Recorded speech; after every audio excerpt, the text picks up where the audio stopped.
말씀은 히브리서 9장 15절부터 28절까지 말씀입니다. 히브리서 9장 15절로부터 28절까지 제가 한 절 읽고 여러분들이 한 절 읽고 교독하도록 하겠습니다. 그는 새 언약의 중보자시니 이는 첫 언약 때 범한 죄에서 속량하려고 주구사 부르심을 입은 자로 하여금 영원한 기업의 약속을 얻게 하려 하심이라. 유언은 유언한 자가 죽어야 되나니 유언은 그 사람이 죽은 후에야 유효한즉 유언한 자가 살아있는 동안에는 효력이 없느니라. 이러므로 첫 언약도 피 없이 세운 것이 아니니 모세가 율법대로 모든 계명을 온 백성에게 말한 후에 송아지와 염소의 피 및 물과 붉은 양털과 우슬초를 취하여 그 두루마리와 온 백성에게 뿌리며 이르되 이는 하나님이 너희에게 명하신 언약의 피라 하고 또한 이와 같이 피를 장막과 섬기는 일에 쓰는 모든 그릇에 뿌렸느니라. 율법을 따라 너희 모든 물건이 피로써 정결하게 되나니 피흘림이 없은즉 사함이 없느니라. 그러므로 하늘에 있는 것들의 모형은 이런 것들로서 정결하게 할 필요가 있었으나 하늘에 있는 그것들은 이런 것들보다 더 좋은 제물로 할지니라. 그리스도께서는 참것의 그림자인 손으로 만든 성소에 들어가지 아니하시고 바로 그 하늘에 들어가사 이제 우리를 위하여 하나님 앞에 나타나시고 대제사장이 해마다 다른 것의 피로써 성소에 들어가는 것 같이 자주 자기를 드리려고 아니하실지니 그리하면 그가 세상을 창조하실 때부터 자주 고난을 받았어야 할 것이로되 이제 자기를 단번에 제물로 드려 죄를 없이 하려고 세상 끝에 나타나시느니라. 한 번 죽는 것은 사람에게 정하신 것이요 그 후에는 심판이 있으리니 이와 같이 그리스도도 많은 사람의 죄를 담당하시려고 단번에 들이신 바 되셨고 구원에 이르게 하기 위하여 죄와 상관없이 자기를 바라는 자들에게 두 번째 나타나시리라. 아멘.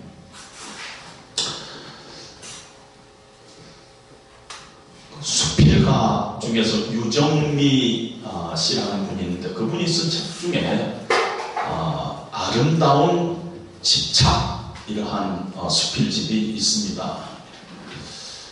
집착이라는 것은요 아름다운 단어가 아닙니다. 집착하다, 뭔가 집착하다 하면은 나쁜 뜻이죠. 그런데 그 앞에 집착이라는 단어 앞에 아름다움이 형용사를 붙여서 아름다운 집착 이런 제목을 붙일 때는 그 속에 저자의 어떤 우리가 잘 모르는 숨은 뜻이 있지 않겠나 하는 그런 생각을 우리가 할 수 있지 않습니까? 근데 성경도 보면은요 하나님께서 뭔가 꽂혀있다 하는 생각이 듭니다. 하나님도 뭔가 집착하고 있는 게 있다는 것입니다. 그게 뭐냐면 피예요. 피는 사실은 우리에게 금방 아주 가깝게 다가오지 않죠. 피는 뭔가 보기 싫어하고 그런 것들이 피인데 하나님께서는 그 피에다가 보배로운 피, 거룩한 피, 고귀한 피, 보혈 이렇게 하나님은 그 앞에 아름다움이라는 그런 보배로움이라는 고귀함이라는 단어를 피 앞에 붙이고 있습니다. 그러다 보니 성경에서도 피에 대한 집착이 이렇게 성경 전체를 보면 있는 것 같습니다. 저는 이 설교를 준비하면서 찬송가를 펴봤더니 너무 그런 거예요. 보혈의 공로 힘입어 이 벌레 같은 날 위해 주 보혈 흘려셨네. 구주의 십자가 보혈로 놀랍다. 주님의 그 은혜 어린 양 보혈을 흘렸네. 이런 찬송곡이 얼마나 많은가 몰라요. 나의 죄를 씻기는 예수의 피밖에 없네. 예수의 흘린 피. 이러면서 피를 얘기하고 있잖아요. 찬송을 부르면 어린 양 예수의 그 피로 속죄함 얻었네. 내 주의 보혈은 샘물과 같은 보혈은 예수 십자가에 흘린 피로써 이 세상의 모든 죄를 맑히시는 주의 보혈. 죄에서 자유를 얻게 하는 보혈의 능력. 찬송을 이렇게 보면은 찬송가도 보혈에 좀 꽂혀있다 이런 생각을 같이 할 수가 없습니다. 그리고 기독교는 이 피를 찬양합니다. 그래서 기독교 역사를 보면은, 교회 역사를 보면은 이것 때문에 오해를 많이 받았어요. 기독교인들이 모여가지고 성찬식이라는 것을 자기들끼리 하는데 살을 먹고 피를 마시고 또 식인종이야? 이런 오해가 실제적으로 기독교 교회 역사 속에 있었다는 것입니다. 성경에는 이 피라는 단어가 한 700여 번 이렇게 나오는데, 구약은 거의 짐승의 피, 신약은 예수 그리스도의 피, 이렇게 돼 있다고 해도 과언이 아닙니다. 그래서 어떤 목사님이 이렇게 표현을 한 것을 옛날에 본 적이 있습니다. 이 빨래를 짜면 물이 나오는데 성경을 짜면 피가 나온다. 이런 식의 표현을 한 것을 어렴풋이 기억을 합니다. 왜 하나님은 이렇게 피에 집착하시는가? 또 왜 성경은 피 흘림이 포함된 제사 의식이 이스라엘 백성들의 예배의 늘 중심에 있고, 이스라엘 백성들과 하나님의 언약의 중심에 늘 피가 있냐는 거예요. 왜 피가? 하나님의 백성이 예배할 때마다 피를 가지고 하나님 앞에 나가서 예배를 드렸고, 하나님과 하나님 백성 사이에 언약을 체결할 때는 늘 그 사이에 피가 있었어요. 우리가 성경에서 믿음의 조상 아브라함과 하나님이 언약을 체결한 걸 우리는 창세기 15장에서 기억할 줄 압니다. 하나님께서 암소와 암염소와 수양을 잡아서 그 중간을 쪼개면서 피가 엄청나게 흘렀겠죠. 피 다 흘리고 쪼갠 고기를 양 옆으로 이렇게 놓게 하고 그 사이로 지나가는데 하나님 혼자서 그 사이를 불꽃 가운데서 지나가는 것을 우리는 성경에서 봅니다. 그 당시에 서로 약속을 하고 계약을 하면은 동물을 쪼개놓고 그 사이로 지나가는데, 이거는 무슨 말이냐면은 내 약속 안 지키면은 이 동물이 쪼개져서 죽는 것과 같이 내가 그렇게 죽어도 좋다는 거예요. 그것이 약속한 사람들의 그 어떤 의식인 것입니다. 만약에 내가 약속을 안 지키면은 약속을 파기함으로 생기는 그 저주를 내가 받겠다는 거예요. 그것이 그 쪼갠 동물 사이로 지나가는 것입니다. 우리나라 옛날 사극에도 보면은 혈서를 쓰지 않아요. 혈서를 쓰는 것은 대단히 중요한 약속을 할 때 혈서를 씁니다. 목숨 걸고 내가 이걸 지키겠다 할 때 혈서를 쓰는 거 아닙니까? 이렇게 이스라엘 백성들이 하나님 앞에 나와서 예배를 드리는 그 중심에, 그리고 하나님과의 언약의 중심에 늘 피가 있다는 것입니다. 그 중심에 있다는 거죠. 왜 이렇게 피가 있느냐? 어쩌면은 그 피가 대단히 피를 그 중심에 놓고 언약을 했다는 것은 그 언약이, 그 예배가 하나님 앞에 나오는 그 행위가 얼마나 엄숙하고 배타적이냐는 것이에요. 그러니까 변명하지 말고 하나님 앞에 나올 때는 이렇게 나와야 된다. 아주 배타적이라는 것입니다. 목숨값을 걸고 나와야 된다. 하나님과의 언약 관계는 그냥 네가 하고 싶으면 하고 안 하고 싶으면 안 하고, 그게 아니라 안 하면은 하나님의 저주가 네한테 임하고 그 다음에 네가 죽는다. 죽음값이다. 언약에는 그 죽음이 그 안에 내포 있다. 그 결과가 대단히 책임적이다. 죽어야 된다. 이런 것들이 이 안에 있다는 것입니다. 네가 지금 하나님 앞에 나가서 예배를 드려야 되는데 예배를 못 드리는 것, 하나님 앞에 나갈 수 없는 것은 죄가 있기 때문에 네가 나가지 못하는 건데, 이 죄가 얼마나 심각하냐 한 줄 아느냐? 죄의 싹은 사망이라는 것이, 죽음이라는 것이, 죄의 결과는 죽음이라는 것이. 그러니까 하나님 앞에 나오는데 죄를 해결하지 않고 나올 수가 없다는 것이. 왜냐하면 잘못 나갔다가 대제사장들도 죽임을 당했어요. 이스라엘 전체에서 한 명뿐인 대제사장도 하나님 앞에 잘못 나갔다가는 죽임을 당할 정도로 그것이 아주 엄숙하고 배타적인 그런 것이라는 것입니다. 히브리서 기자는 사실은 지금 설교를 하고 있어요. 이 히브리서라는 이 서신은 설교식의 서신이에요. 그래서 히브리서 그 기자는 당시 이 서신을 받는 유대 크리스찬들에게 이 하나님의 이 뜻을 설명하면서 그들을 설득하기 위해서 또 다른 방법을 쓰는데요. 어떤 방법을 쓰느냐면은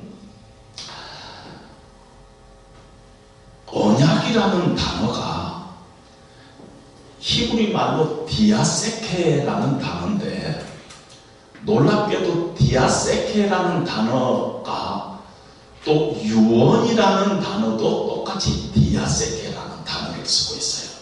그러니까 하나님과 우리 사이에 언약이라는 단어도 디아세케고, 죽을 때 유언하는 것도 디아세케예요.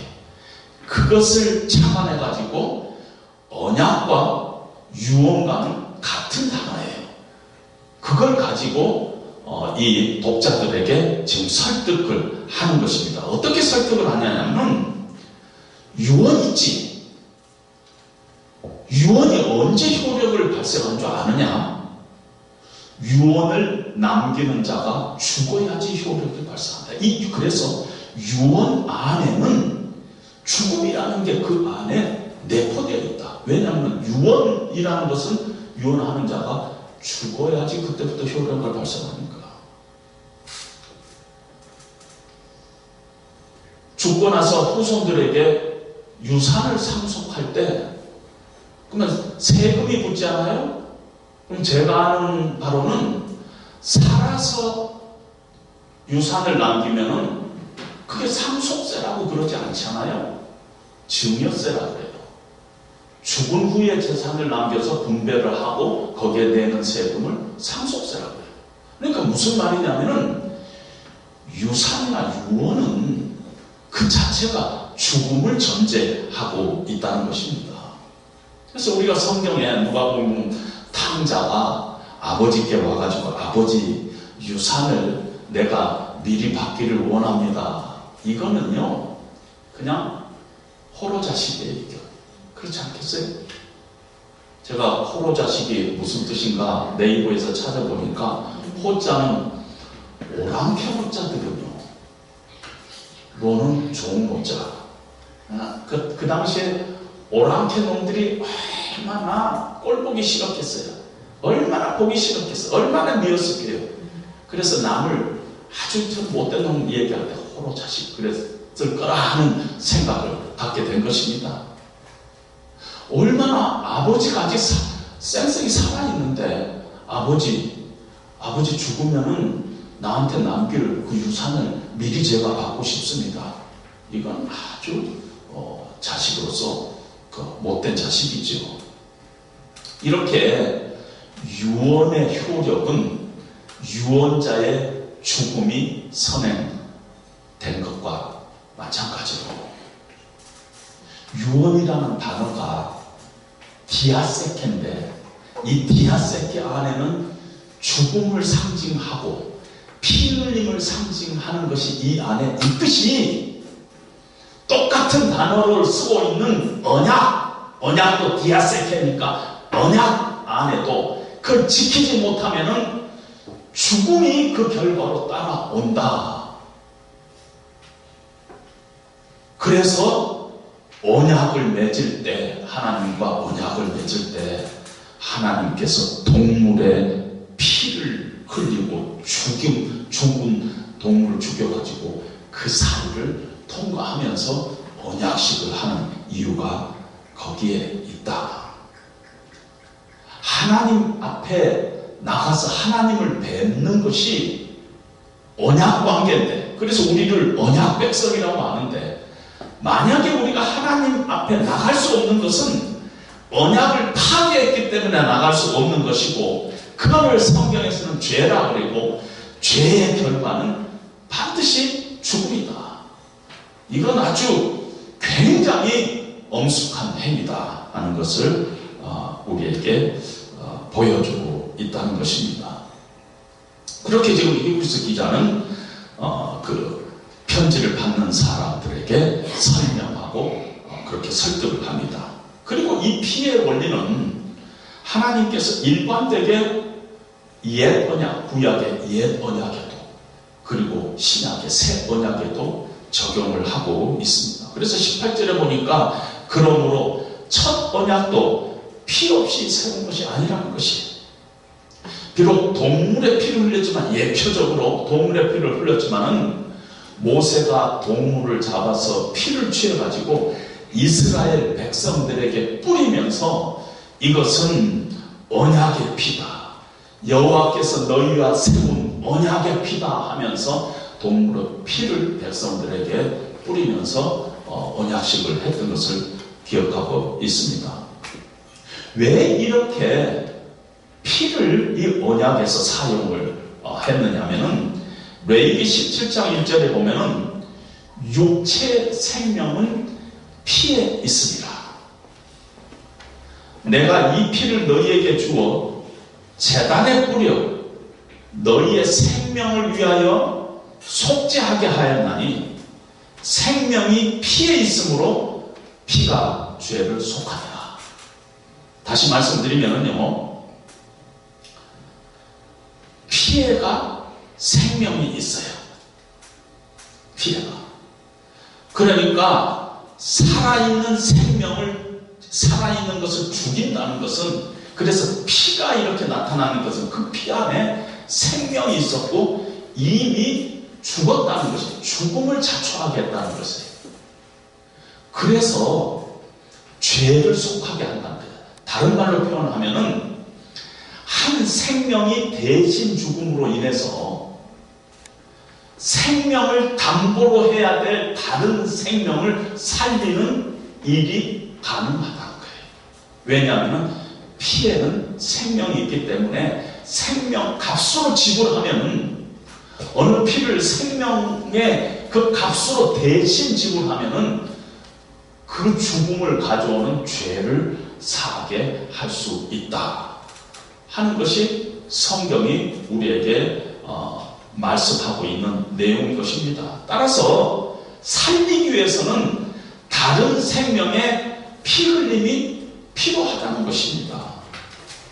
그래서 오늘 성경에 보면 피 흘림이 없이는 사함이 없다. 피 흘림이 없으면 사함이 없다. 반드시 이 죄는 죽을 수밖에 없는데 살리는 방법은 피를 통해서 일어날 수밖에 없다. 왜냐하면 피가 또 다른 생명을 의미하기 때문에. 그래서 구약에서는 흠없는 동물의 피를 대신, 내 죄 대신 흠없는 동물의 피를 흘리게 했어요. 물론 그것은 실체가 아닙니다. 그것은 그림자요, 예표요, 이 보여주는 것만 어떤 뜻을 보여주는 것이었지만은 신약에 들어와서는 하나님이신 예수님이 스스로 보혈을 흘려서 예수님의 죽으심을 통해서 그리스도의 생명으로 대신 죄를 속함을 통해서 하나님께서는 죄사함의 효력을 발생하게 했다는 것입니다. 그래서 예수님께서 이 땅에 오신 목적을 오늘 본문의 26절에 보니까 예수님의 오신 이유를 죄를 없이 하려고 세상 끝에 오셨다. 그러니까 종말에 오셨다. 종말이라는 것은 이 예수님의 초림부터 시작하니까 예수님이 이 땅에 처음 오셨을 때가 그때가 마지막 때예요. 그때가 세상의 끝이에요. 근데 그때 예수님이 오신 이유가 죄를 없이 하려고 오셨다는 것입니다. 죄를 없이. 그래서 하나님과 우리 사이의 죄로 인해서 깨어진 언약을 새롭게 다시 회복해가지고 죄로 인해서 죽을 수밖에 없고 하나님 앞에 나갈 수 없는 하나님의 백성들이 하나님 앞에 나갈 수 있도록 대신 하나님 앞에 나가는 길을 예수님께서 열어놓으셨다. 이렇게 지금 히브리서 기자는 설명을 하고 있습니다. 따라서 하나님께서 우리의 죄를 기억하지도 못하신다 하는 것은요, 피 흘림이 없이는 불가능하습니다. 우리의 죄를 용서해서 하나님께서는 하나님이 우리의 죄를 기억도 안 하시겠다 하는 것은 그 피 흘림이 없이는 그것이 불가능하다는 것입니다. 하나님께서 우리의 죄를 동이 소에서 넣은 것 같이 멀리 옮겨버리겠다 하는 이 죄의 용서도 피 흘림이 없이는 불가능한 것입니다. 그런데 누구의 피냐면은 하나님의 피라는 것입니다. 하나님의 피. 왜냐하면은 이 언약을 하시는 분이 누구냐면은 하나님이세요. 아브라함을 만나가지고 언약을 하시고 하나님 혼자서 그 쪼갠 동물 사이로 진압할 때는 내가 책임지겠다는 거예요. 어떻게? 너를 결코 죄 가운데 죽게 놔두지 않겠다는 거예요. 왜냐하면 너는 내 백성이고 나는 너의 하나님이기 때문에 네가 어떤 일이 있으면 내가 책임지겠다는 거죠. 그 언약을 처음 하시는 분이 하나님이세요. 그리고 너를 살리기 위해서 네가 만약에 죄 가운데서 불순종의 죄를 범하고 하나님 앞에 나올 수 없는 그런 상태가 되면은 내가 책임지고 내가 대신 제물이 돼서 내가 죽음을 통해서 너를 결단코 하나님의 백성으로 내가 삼겠다 하는 것이 하나님의 언약의 핵심이고 하나님이 친히 자기 자신이 제물이 되셨다 하는 것이 오늘 히브리서가 우리에게 말씀하고 있는 것입니다. 따라서 지난번 설교에서도 제가 잠시 언급했지만 만약에 우리가 하나님 앞에 나오기 위해서 뭔가 지난주일에 죄를 좀 졌어요. 나 양심에 꺼림직해요. 그래서 어떤 의미에서 선한 행실을 함으로 말미암아 우리가 하나님 앞에 나갈 수 있지 않을까 하는 그런 생각은 이건 말이 안 되는 생각이라는 것. 왜냐하면 하나님의 피, 거룩한 예수 그리스도의 목숨, 생명과 어떻게 우리 알량한 선행하고 비교할 수 있겠느냐는 것이 택도 없다는 것이 말이 안 되는 얘기라는 거예요. 차원이 다른 얘기라는 것이. 물론 우리가 착한 일을 하지 말라는 것이 아니에요. 착한 일이 나쁘다는 의미가 아니에요. 그러나 예수 그리스도의 보혈과 나의 어떤 착한 일과는 비교할 수가 없다는 것입니다. 택도 없는 얘기가 것입니다. 이렇게 말씀하시면서 오늘 본문에 보면은 새 언약이 무엇인가? 왜 새 언약이 옛 언약하고 비교했을 때 무엇한가 하는 얘기를 하고 있습니다. 성경 보면은 옛 언약에 비해서 새 언약이 무엇하다는 것을 증명하기 위해서 비교법을 쓰고 있어요. 더 좋은 언약, 더 좋은 제사, 더 좋은 제물, 더 좋은 제사장, 이렇게 비교를 하면서 이 새 언약이 뭘 하다는 것을 우리에게 설명을 하고 있지만은 우리에게 설명을 하려고 있는 것이지 어떻게 옛 언약과 새 언약을 비교할 수 있겠어요? 어떻게 동물의 죽음과 예수 그리스도의 죽음과 동물의 어떤 피와 예수 그리스도의 보혈의 피와 비교를 할 수 있겠느냐는 것이에요. 그냥 설명하기 위해서, 설득하기 위해서 히브리서 기자가 사용하는 방법이 비교지 결코 비교할 수 있는 게 아니라는 것입니다. 새 언약의 핵심 안에는 그리스도가 있어요. 그리스도의 피가 있어요. 실체. 그러나 옛 언약은 모형이요, 그림자요, 실루엣이라는 것입니다. 오늘 히브리서 10장 1절에 보면은 율법은 장차 올 좋은 일의 그림자일 뿐 참 형상이 아니라고 그랬어요. 실체는 예수 그리스도라고 그랬어요. 예수님께서는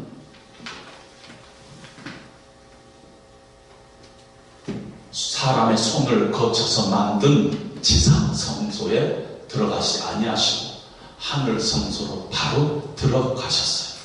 그래서 우리의 죄 문제를 그곳에서 해결하실 분입니다. 그래서 우리는 예수님께서 그 자기 자신의 몸을 들여서 완전한 제사를 이룩했어요. 단번에 한 영원한 이 제사를 흠없는 죄 없는 자기 자신을 제물로 들여가지고 제사를 지내고 부활하시고 승천하셔서 하늘 보좌 앞에서 우리를 위해서 지금도 중보하시고 계시는 분이 예수님이라는 것이에요. 그래서 예수님의 이 고귀한 피가 얼마나 대단한지 저는 이것이 아직도 이해가 안 가는데요. 과거에 내가 지은 죄, 현재 지금 짓고 있는 죄, 앞으로 미래에 내일, 내년에 지을 죄까지도 완전히 예수님의 보혈로 다 깨끗게 이미 하셨다는 것입니다. 이해가 안 돼요. 그래서 성경은 그렇게 얘기를 하고 있다는 것입니다. 그러니까 마음껏 하고 죄도 지어도 되겠네, 그런 뜻이 아니라 예수님의 보혈이 완벽한 단번에 한 영원한 제사를 드리고 예수님은 다시 해년마다 십자가를 지실 필요가 없다는 것이에요. 대제사장은 매번 바뀌고 죽고 또 바뀌고 하지만 해년마다 제사를 지내야 되고 매일 제사를 지내고 하지만 예수님은 그런 분이 아니라는 것입니다. 단번에 영원한 제사를 드렸다는 것입니다.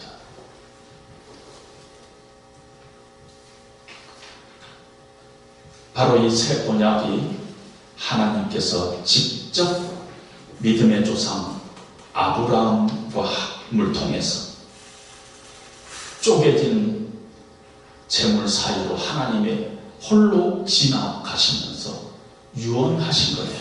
언약하신 거예요. 내가 너를 죄 가운데 죽게 절대 내버려 두지 않겠다. 반드시 너를 살리겠다. 반드시 너를 버리지 않겠다. 반드시 너를 살려서 내 백성, 나를 예배하는 백성으로 내가 삼겠다. 너희를 위해서, 너희를 살리기 위해서 내가 죽는다. 유언은 유언자가 죽어야지 유언의 효력이 있는 것 같이 유언을 한 하나님 자신이 십자가에서 죽으심으로 말미암아 그 유언이 효력이 우리 가운데 있게끔 하나님께서 하셨다는 것입니다.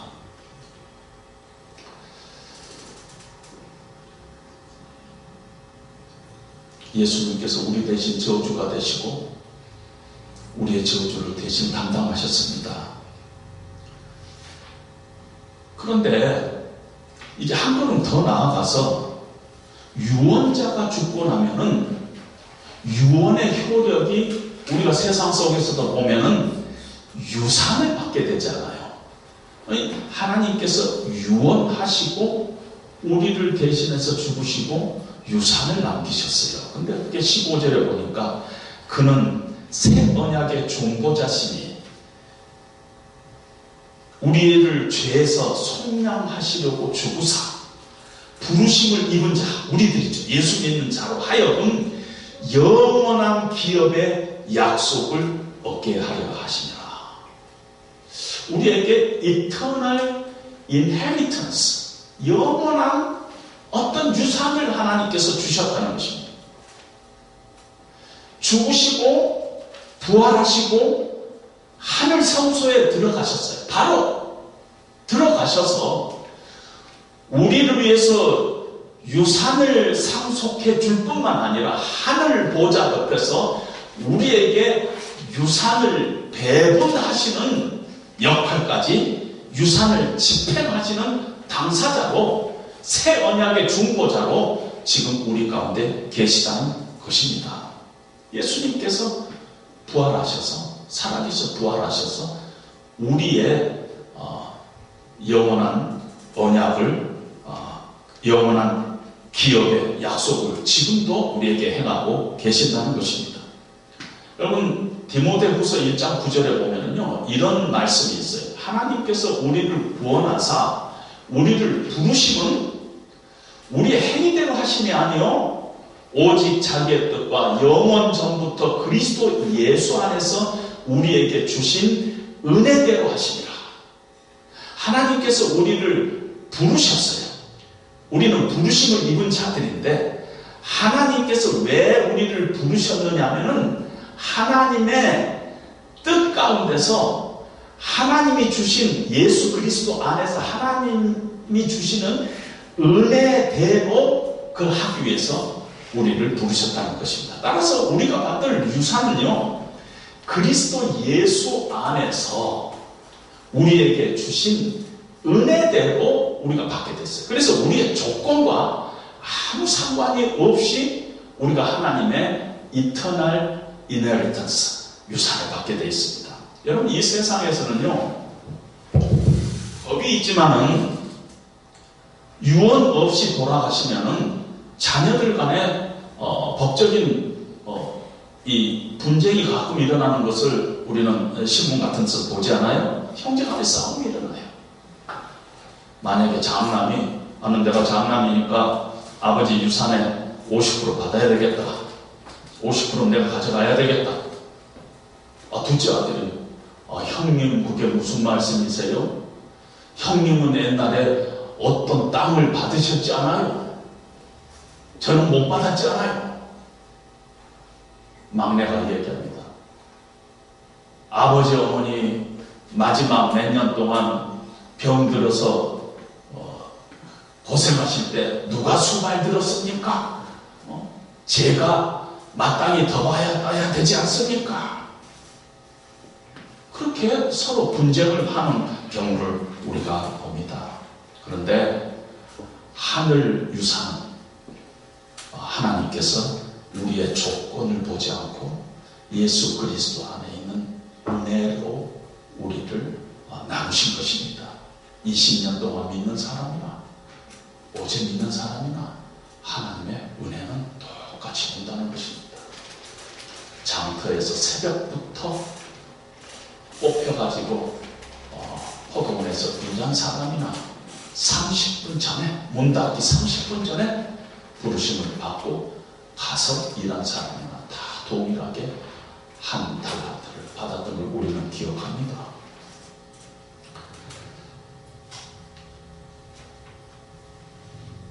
보혈의 공로로 우리가 구원받은 것은 그래서 하나님의 은혜다, 이렇게 얘기할 수가 있습니다. 따라서 우리는요, 우리의 신앙의 핵심적인 곳에 보혈이 있어야 돼요. 예수 그리스도가 나를 위해서 은혜를 베푸시고 십자가에서 죽으셨다는 이 보혈의 공로가 우리 신앙의 핵심적인 데 있어야 됩니다. 그런데 신앙생활 하면서 늘 나는 예수님의 보혈 이런 얘기하면은 뭐 쓸데없이 그런 얘기 아니야, 우리가 뭐 삶이 더 중요하지 않느냐, 이런 사람들이 꽤 많아요. 그렇지 않아요. 우리가 다 하나님 앞에 조만간 설 거예요. 오늘 27절에 보니까 한 번 죽는 것은 사람에게 정하신 것이요 그 후에는 반드시 심판이 있어요. 우리가 조만간, 여러분들은 조만간 그러면은 이렇게 안 오시겠지만은 저는 자주자주 카톡에서 똑같 하면은 저 친구가 본인 상 해가지고 이렇게 온단 말이에요. 자녀들이 지난주일에도, 예를 들면 지지난주일에도 같이 커피 마셨는데 본인 상이에요. 본인 상이에요. 또 다른 친구가 같이 당구장에 있었는데 왜 본인 상이야?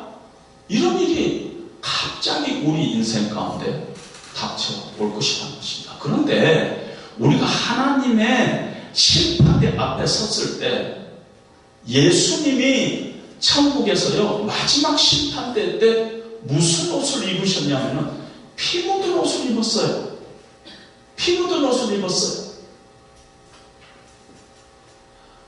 우리도 어떠면은요 예수님의 보혈이 묻어있는 세마포 옷을 입고 하나님 앞에 다 설 것이에요. 하나님 앞에 다 설 것이에요. 세마포 옷을 입고. 그래서 보혈이 내 가운데 내 신앙의 중심이냐 아니냐가 얼마나 중요한지 모른다는 것입니다. 여러분 다니엘서 보면은 벨사살 왕이 한 1000여 명 데리고 파티를 하는데 갑자기 손가락이 나와가지고 벽에다가 글씨를 쓰는데 너무 놀래가지고 벨사살 왕이 막 다리가 후들거리고 떨리고 얼굴이 새하얗게 창백하니 됐어요. 누가 이 뜻을 아는 사람 있느냐 찾아봤더니 다니엘이라는 사람이 알 거라는 것입니다. 다니엘이 와서 딱 봤더니 메네 대개 우르바신 왕이시여. 메네라는 뜻은 끝났다, 타임 아웃, 끝났다는 것입니다. 대개 저울에 달아봤더니 함량 니달이다. 우바르신 너는 쪼개질 것이다. 그러고 나서 그 밤에 벨사살 왕이 그 자리에서 죽었어요. 여러분 우리도 하나님 앞에 다 설 텐데 어느 날 갑자기 내 삶 가운데 죽음이라는 것이 찾아오면은 그때 그 자리에서는 방법이 없어요. 만약에 하나님께서 그때 그 자리에서 타임 아웃 하면 타임 아웃이에요. 더 이상 연장이 없어요. 5분만 주세요. 그게 없어요. 타임 아웃. 하나님의 저울에 네가 함량 미달, 그럼 함량 미달인 거예요. 함량 미달이면은 쪼개져요. 그 사람 자신이 쪼개져요. 그런데 우리에게는 우리 대신 하나님께서 쪼개지셨어요. 그래서 우리가 그 피로 구속한 얻었네. 속죄함. 주 예수 내 죄를 속했네. 할렐루야 하면서 보혈을 찬송하는 이유가 거기에 있다는 것입니다.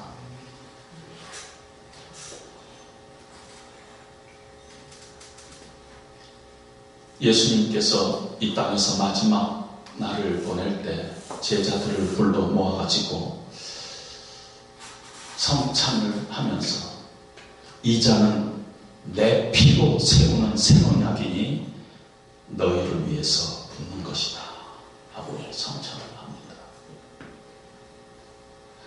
우리는 믿음의 눈으로 늘 우리의 신앙의 중심에 있는 예수님의 보혈을 만지고 보고 체험하고 또 때로는 붙잡고 찬송하고 때로는 그 보혈 의지에서 죄 고백하고 때로는 그 보혈 마시면서 우리가 신앙생활을 해야 되는 것입니다.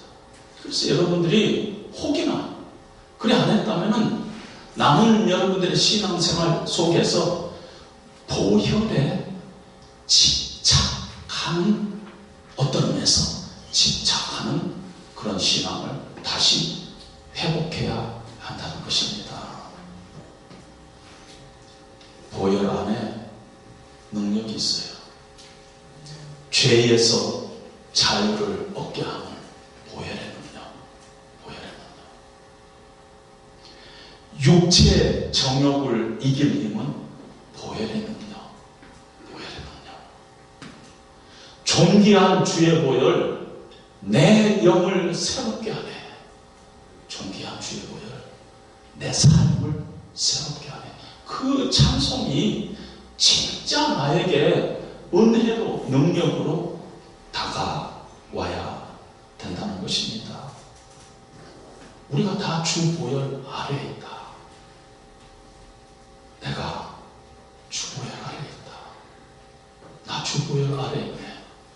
나 주 보혈 아래에 있네. 그 피로 내 죄 사했네. 하나님의 긍휼 날 거룩하게 하셨네. 나 주 보혈 아래에 있네. 이 우리의 복음성가의 찬송가가 늘 나의 신앙의 중앙에, 핵심에, 가운데 그렇게 있어야 할 줄 압니다. 오늘 이 말씀을 통해서 여러분들의 신앙생활 중에서 정말 다시 한번 보혈이 얼마나 나의 신앙에 귀중한 것인가.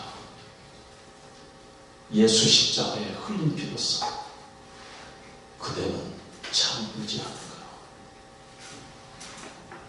밤낮으로 그대는 예수 그리스도 십자가에 그대로 옷을 빨고 있는가. 신령의 옷들을 빨고 있는가. 늘 돌이켜보면서 우리의 신앙생활을 다시 한번 재정리하는 저와 여러분들이 되시기를 주님의 이름으로 축원드립니다. 하나님 아버지 감사합니다. 우리에게 하나님께서 히브리서를 주시고 또 우리의 심령을 하나님의 말씀으로 또 설득하시고 있는 것을 저희들이 또 느낍니다. 하나님, 우리의 신앙의 핵심에 다시 한번 보혈, 그 보혈의 공로가 우리 신앙의 핵심에 자리 잡을 수 있도록 하여 주시옵소서. 우리가 조만간 다 하나님 앞에 설 텐데 예수님의 보혈을 붙잡고 의지해서 보혈이 묻는 세마포 옷을 입고 하나님의 앞에 서야 할 텐데 하나님은 보혈만 보실 텐데 우리가 만약에 우리의 신앙생활 속에 보혈의 공로가 점점 멀어져 가고 있다면 다시 우리가 우리의 신앙을 돌아보는 귀한 시간 될 수 있도록 하나님 은총을 베풀어 주시옵소서. 보혈에 집착이 생기게 하여 주시옵소서. 예수님 이름으로 기도합니다. 아멘. 우리 복음성가 중에서 찬양에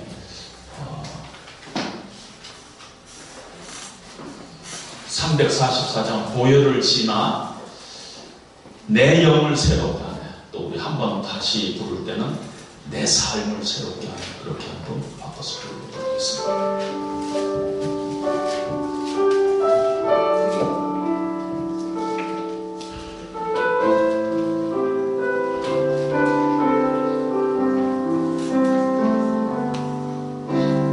고열을 지